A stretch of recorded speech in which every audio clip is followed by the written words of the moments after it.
given quite a bit of breathwork practice can be done in sitting, it's really important to understand how to sit well. Now, we've talked about the transversospinalis and the erector spinae and how they lift the spine up into the first part of the extension. The extension, remember, is the back bending that happens in the spine. And those muscles need to be strong enough to engage through axial extension. That means lifting the crown above the pelvic floor. So rather than collapsing into spinal flexion and the neck coming into this kind of cervical extension here, and this forward pressing of the head, we need to be able to lift up. So we're going to look at strategies to enable that, and strategies to keep the knees safe, and strategies to enable us to make sure that we can sit well when we're breathing, if we're doing breathing practices. We're also going to be looking at how to kneel well, and how to lie down well, depending on the practices we may be doing, and other aspects of sitting that are relevant for breath practice. So that's the plan for this little session here. So first of all, we're going to talk about cross-legged sitting, which is important. So, for example, if you look at my body here, it's, I can sit in a range of positions. These are classic yoga positions. This one here, if I tuck one foot back, this is a fairly classic position here, which I quite like. It's very comfortable for me to sit like this. Another one, of course, is bringing the soles of the knees down towards the floor like this, which again is not available to everyone. So we're going to look at what works in terms of sitting for people. Another position that is a classic yogic position for doing breath work, and particularly for stronger breath work, is this one, which I also like doing when I'm doing conscious connected breathing through the nose. It's very powerful, this position. This is a pyramidal base. There's a triangle here, a triangle to the sides, soles of the feet turned up, palms turned up. It's a very strong and powerful position for sitting. But by the way, in this position, the knees are on the floor, and the ankles are flat, and the feet are flat. So if you have the ankles cranked like that when you're sitting, particularly the ankle underneath, then that's going to cause ligamentous damage. It's going to overstretch the ligaments on the outside of the ankle, which isn't clever. If you have one knee floating off the floor, you're compressing the medial compartment. So don't force yourself into a position like this. That's not clever. You have to open into it gently over time. So, given for most people these kind of positions are not freely available, they may be, but they're mostly not, we're going to look at ways of sitting. So first of all, in cross-legged sitting, the first thing to pay attention to is, where are your knees in relationship to the iliac crest? And what I mean by this is, if you put your hands on the pelvis here, that's, by the way, these bones of the pelvis, those ones there. So if you put your hands on those, on your own body, here we go, then if you draw it plain out like that, your knees need to be underneath that line. Right? So if you're sitting and your knees are up like this, that means that your psoas, the spinal stabilizer muscle we've talked about, is going to be switched on, and it's going to be pulling like this, and it's going to be pulling to hold your spine up. That, if you remember, we talked about the way the psoas weaves into the diaphragm muscle. So if your psoas is pulling tight like that, it's going to affect your breathing practice. The other element of sitting like this with the knees up is it tends to take you into spinal flexion. That's where the pelvis is tipped back like that, and the spine is pushed backwards. And that, of course, is also going to affect your breathing. So you need to sit well. So if your knees are higher than your iliac crests here, what we need to do is sit on something. So you have to sit up high enough so that your knees can drop down and the psoas can switch on. What could you sit on? Well, you could sit on one of these, something like this, or two of them if necessary, or three of them if necessary. You could also put a folded blanket on top. A folded blanket can work really well on top. Some people prefer this kind of shape to sit on underneath the sit bones, and I've got one here which is kind of really useful. This is a butterfly, because that's got that wedge shape to it, and that tips your pelvis into a really optimal position on the sit bone. So that's quite a good one, and I recommend getting one of those if you want to. And that is a brand. It's called a Butterfly. So get yourself one of those. They are actually really, really good. So that's really useful to sit on. I don't actually sit on it, but I prop it behind my butt cheeks because it gives me a minor tip there. A marginal tip forwards. Anything else that's useful to say about sitting cross-legged? Yes, go as high as you need to. Really do. Yeah, make sure those knees are dropped, because otherwise you can damage your medial cartilages over time. The medial cartilages knee joint. We don't want that. All right. So another position that's really useful on blocks or not is to have your feet like this. This position here, where your shins are resting on the medial arches of the foot on both sides, and you're taking your feet into dorsiflexion. And what that does is then pull you up onto the front of the sit bones. Right. Now,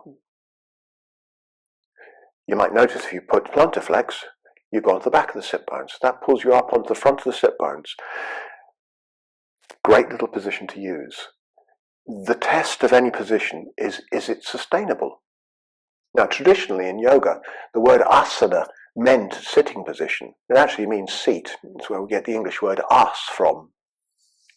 Sitting on your ass comes from the word asana, the Sanskrit word. So asana means a sitting position. And the reason for having a sitting position is that it's sustainable. You can sit in it for 20 or 30 minutes or an hour, and you can do a breathing practice and a meditation practice really well. And it engages your verticality of the spine, and all the muscles are toned and functional to enable that. That's the tradition. So that's the first thing. Now, some people really struggle to sit cross-legged because the structure of the hip bone is such that this angle is slightly different in some people. Some people have hip dysplasia or femoral anteversion, which is where the femur bone rolls inwards. It's got a spiraling inward turn to it. And if somebody has femoral anteversion or hip dysplasia, or it's just uncomfortable sitting cross-legged, then don't do it. So again, in traditional yoga, there are alternative practices, and we're going to have a quick look at those now.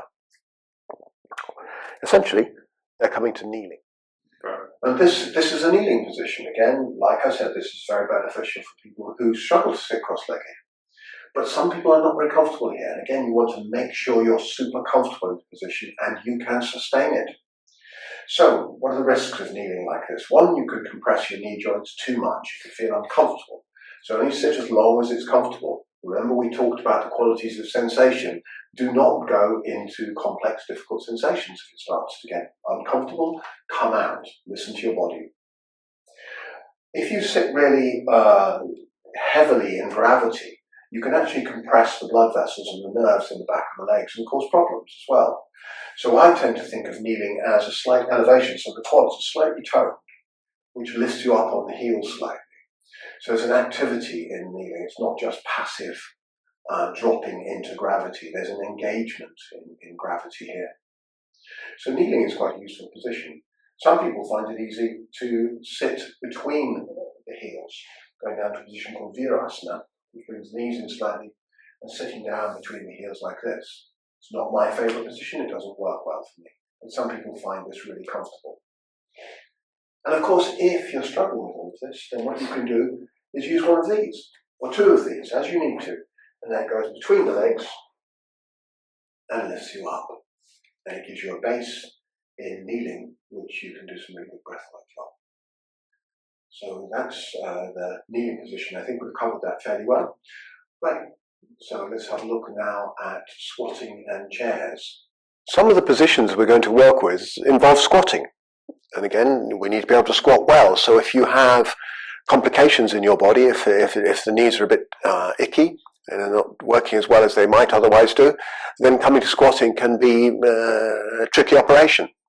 So we're going to have a look at how to squat well and how to squat safely, because there's no point in just pushing into things. It just causes more problems. So the first thing to do when you're squatting, because you can squat with the feet pretty much parallel. Yeah, some people can go all the way down to the floor with that, and that's fine if you can. Most people find it a little easier to have the feet turned out, and if you do that, we want to be tracking the femurs, these bones here, through the knees, through the second toe as you go down. So as you're going down to squatting, don't let the knees come in like this. It's just going to cause more problems in the body, and it's not working well in the feet. So when you're working the feet, spread your toes open. We're going to have a look at the optimal foot foundation at some point, but spread the toes open. Yeah, feel the arches, the medial arches of the feet. Even if you've got low arches, feel them. Spread the toes open. Get those toes as widespread as you can. We're talking later on about breath and squatting. When you come down to squatting, keep your heels on the floor. Feel the balance between the big toe pad, the little toe pad, and both sides of the heel. And when you're coming down to squatting, you're going to come down to where you can come down to. Now, it may be that you can only come to here, in which case rest your hands on your knees and come down.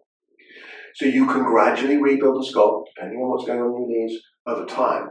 So we want to be able to come down, all the way down to the earth, in the squat position, nice and gently, and have it as a sustainable position. Now, if your heels pop up in that movement, or if your knees collapse in, it's not so good. It's not so good for your body. So take your time and rebuild the squat. And you can rebuild it by coming down slowly to where you can come down to, and come back up again. Repeat that with the breath. Out breath down.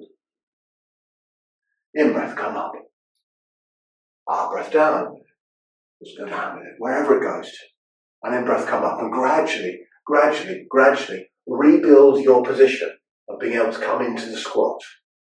Now, human beings evolved to squat. This is how we used to live on the earth, from this position coming up. Not always possible for people, though, and that's the way it is.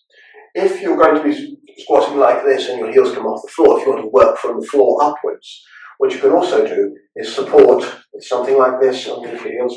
This is actually better like this. These blocks can also work, but actually butterfly is better. It's a better height.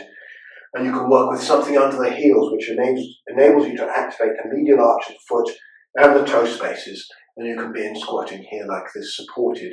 If the Achilles tendons and the structures around the back of the leg here have become short, and they become short sometimes through running, sometimes through cycling, different activities that people do, and chair sitting. So again, coming into this and paying attention to that is really helpful in terms of developing your capacity to squat. And squatting is really good for breathing, because when we come up from squatting, in the initiation movement, as we will explore later, when you come up, that's going to activate your pelvic floor. Right? And pelvic floor and diaphragm, as we've been talking about, are deeply related in terms of breath work. So, another position we can work with conscious and intentional breath work is a chair. Now, for those of you who maybe have trouble with your knees, they're not as happy as they might once have been, so cross-legged sitting and kneeling is not particularly optional, then we can sit on a chair, and I highly recommend a hard chair. I've got a hard wooden folding chair here that I'm sitting on. Of course, if you need to pad it up, put a cushion, sheepskin or a blanket underneath. But if you make it too soft, it's going to change the way your pelvis is working. So again, with the chair, make sure that you're not curling back into spinal flexion. If you go onto the back of the sit bones and curl into spinal flexion, it's going to make the breath work less than optimal. If you need to facilitate yourself on the front of the sit bones because the chair isn't designed as well as it could be, then I recommend either a folded blanket underneath the back of the sit bones. You can just simply fold a blanket up and pad it back. You could also use something like this, which has got a wedge shape, either this or a yoga type wedge underneath the back of the sit bones to make sure that you're on the front of the sit bones, a little bit support if needed. And again, make sure that when you're in a position like that, that you're not overworking the inside muscles of the thighs. You're not sort of gripping to hold yourself upright. Make sure you've got enough relaxation in the inner thighs, and in the psoas to be able to breathe really well. It's sustainable, and you can lift optimally through the spine, through the primary and secondary curves of the spine, to be able to engage with the breath in a sustainable, functional, and optimal way. So lying down is a common breathwork position, particularly if you're doing something like the rebirthing type of conscious connected breathing or transformational breathwork or something like that. People tend to lie down. We need to lie well then. What do we pay attention to when we're lying down? The first thing is what's happening in your spine. So if you put your hands underneath your back, if you can reach your hands really easily onto the back, i.e. if the back is popping up off the floor, that probably means that your psoas is tight. So if you can get your lower spine and there's a little bit of room underneath there, but you can't, you can touch your fingers underneath, but it's not a huge space. Important information, because if the psoas runs off the lesser trochanters up onto the lumbar spine and that's tight, it's going to pull your spine up, and that's going to change your relationship between your diaphragm and your pelvic floor. So one of the simple ways of remedying that is putting something, well, other than lengthening the psoas out, of course, which we'll look at later, is to put something underneath the knees, like a bolster. And many people find that putting something underneath, this type of thing, will make a very big difference to the quality of their breath practice. Generally, it's not advised to put something underneath the head. And I'll grab something, put it underneath the head, unless you're lifting the chest as well. Because what that is going to do, if you put something underneath the head, is it's going to close the air passages on the front of the throat. So generally no pillows and that kind of thing. That's not advisable. Unless, of course, you do it where you have something underneath the chest and then also something underneath the head, which is a position that could work.